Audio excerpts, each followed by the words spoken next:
Hello guys, कैसे हो आप सब। मैं राहुल और आप सबका स्वागत करता हूं आप सबके अपने YouTube channel RV classes IVM में। तो दोस्तों, आज की इस वीडियो में हम लोग बात करने वाले हैं क्लास 10th के यूपी बोर्ड सब्जेक्ट साइंस के सिलेबस के बारे में कि आप लोगों को साइंस में पढ़ना क्या क्या है दोस्त। तो सबसे पहले हम लोग बात करेंगे आपके क्लास 10th के साइंस में कि आप लोगों के कौन कौन से सब्जेक्ट होते हैं, उसमें कितने कितने चैप्टर हैं। तो गाइस देखो, हम बात करें आप लोगों की जो आपका यूपी बोर्ड है, ठीक है दोस्त।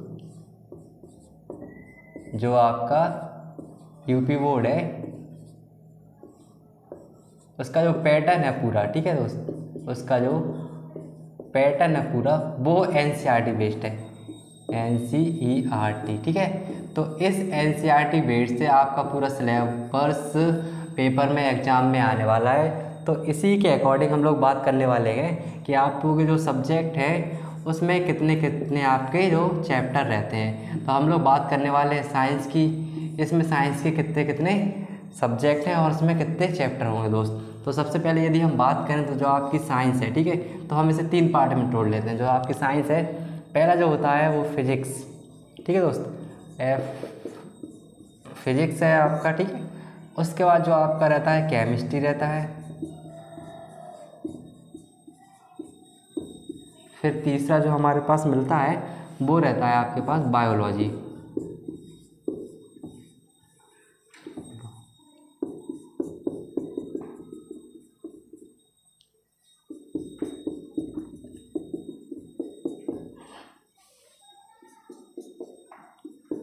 तो हमने क्या बताया दोस्त, जो आपका यूपी बोर्ड है क्लास 10th, ठीक है, UP board class 10th, UP board जो आपका क्लास 10th है, इसका जो पैटर्न है पूरा वो रहता है अपने पास एनसीईआरटी बेस्ड। सब्जेक्ट की हम बात कौन सी करने वाले हैं, साइंस की। इसके सिलेबस के बारे में बात करने वाले हैं। तो जो अपना साइंस है दोस्त, तो वो 3 पार्ट में अपना डिवाइड बढ़ जाता है। पहला जो फिजिक्स है अपने पास, जिसे हिंदी में बोलते हैं भौतिक विज्ञान। ये होता है अपने पास केमिस्ट्री, जिसे बोलते हैं हिंदी में रसायन विज्ञान। ये होता है अपने पास बायोलॉजी, जिसे बोलते हैं अपन जीव विज्ञान, ठीक है दोस्त। तो सबसे पहले हम बात करने वाले हैं आपके फिजिक्स में। तो फिजिक्स में आप लोग कौन कौन से चैप्टर पढ़ने हैं दोस्त। तो सबसे पहले आपका जो फिजिक्स में होता है वो होता है प्रकाश वाला चैप्टर। इसमें हम जो प्रकाश वाला आपका चैप्टर है, इसमें हम परावर्तन और अपवर्तन दोनों पढ़ेंगे दोस्त, ठीक है। और कौन से पढ़ेंगे, परावर्तन और अपवर्तन दोनों पढ़ेंगे इसमें, ठीक है। जैसे परावर्तन होता है प्रकाश की किरणें का परावर्तन होना, ठीक है। तो पहला जो चैप्टर है आपका प्रकाश वाला है, इसमें अपन लोग को कौन सा चैप्टर पढ़ना है, प्रकाश का परावर्तन और अपवर्तन। दूसरा दोस्त जो हमारा चैप्टर होता है वो होता है मानव नेत्र।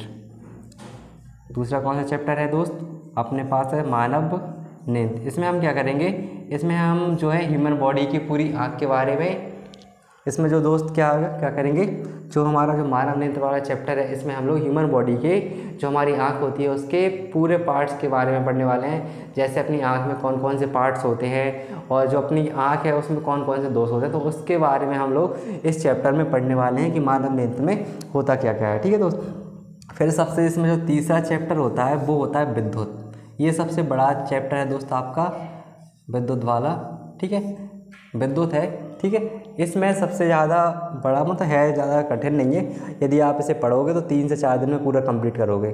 फिर इसके बाद एक चौथा चैप्टर होता है अपने पास, वो होता है चुंबक, यानी ये पूरा चुंबक के प्रभाव, चुंबक के प्रभाव। इसमें हम लोग चुंबक के प्रभाव के बारे में पढ़ेंगे दोस्त, ठीक है। तो आपके फिजिक्स में कौन कौन से चैप्टर पढ़ने हैं, प्रकाश का परावर्तन और अपवर्तन, इसमें हम पूरा पढ़ने वाले हैं। मानव नेत्र वाला पूरा पढ़ेंगे, विद्युत वाला ये पूरा पढ़ेंगे, और जो चौथा है चुंबक के प्रभाव, ये वाला पूरा पढ़ेंगे दोस्त। पहले आपके 2 चैप्टर और होते थे, एक हमारा पर्यावरण, तो उसमें से जो आपका एक चैप्टर कम हो गया, सिर्फ उसमें एक चैप्टर बचा है हमारा पर्यावरण वाला चैप्टर जो बचा है। एक ऊर्जा वाला ऐसा कुछ चैप्टर था, तो वो हमारे सिलेबस से क्या हो गया है, कम हो गया है।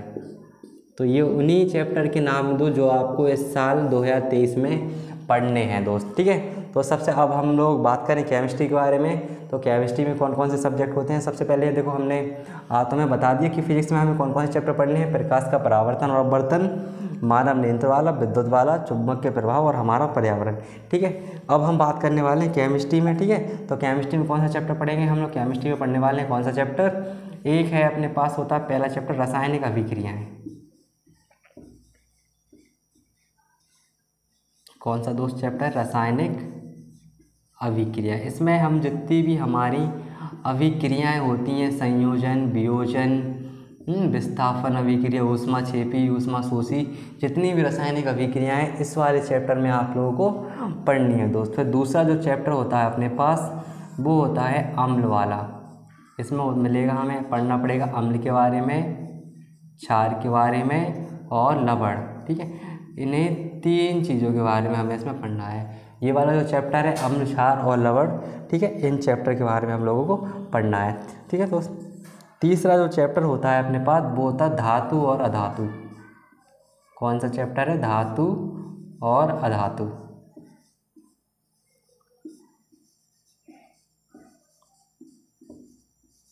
धातु और अधातु। फिर जो चौथा अपना चैप्टर है वो होता है कार्बन और उसके यौगिक। पहले इसमें केमिस्ट्री में आपके 5 चैप्टर थे, अब एक चैप्टर इसमें क्या हो गया है? हट गया है। तो इसमें सिर्फ आप लोगों को कितने? सिर्फ 4 चैप्टर पढ़ने हैं, कार्बन और उसके यौगिक। ये आप लोगों के 4 चैप्टर केमिस्ट्री में हो गए हैं। और हमने फिजिक्स में कितने चैप्टर की बात करी थी?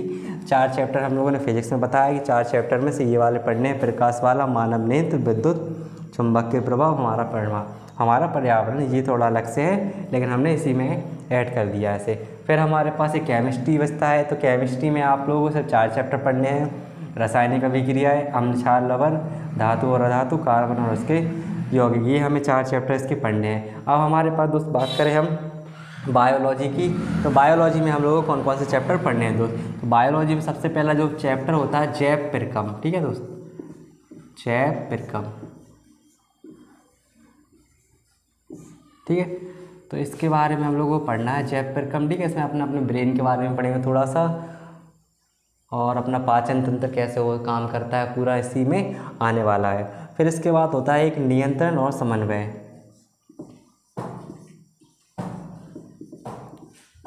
नियंत्रण एवं समन्वय,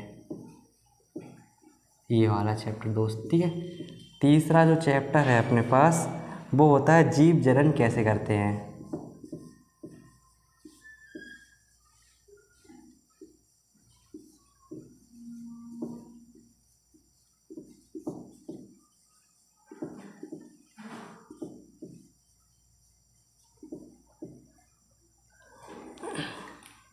और चौथा जो आपका चैप्टर है वो है आनुवांशिकता।